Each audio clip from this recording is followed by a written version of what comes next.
Okey, hari ni kita nak masak ayam masak tauco. Resepi yang mudah buat, simple dan insyaAllah sedap. Okey, sesuai makan sama keluarga. Okey, so bahan dia ini bawang putih, bawang merah, kari, serai, tumis pada waktunya.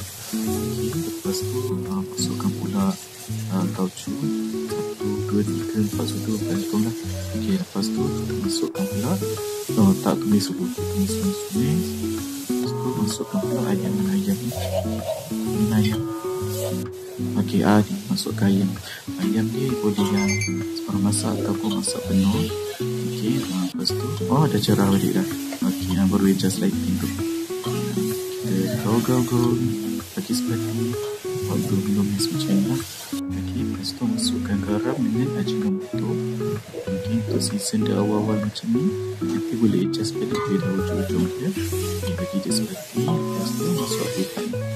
Okey, lepas tu masukkan pula minyak bijan. Minyak bijan ni kalau masakan Chinese memang sesuai lah letaknya, bagi bau dia lebih naik dan juga lebih sedap. Okey, lepas tu kacau lagi gaul. Okey, lepas stage ni baru masukkan air. Okey, dan tunggu sampai masak lah. Okey, dah siap dan selamat berjumpa.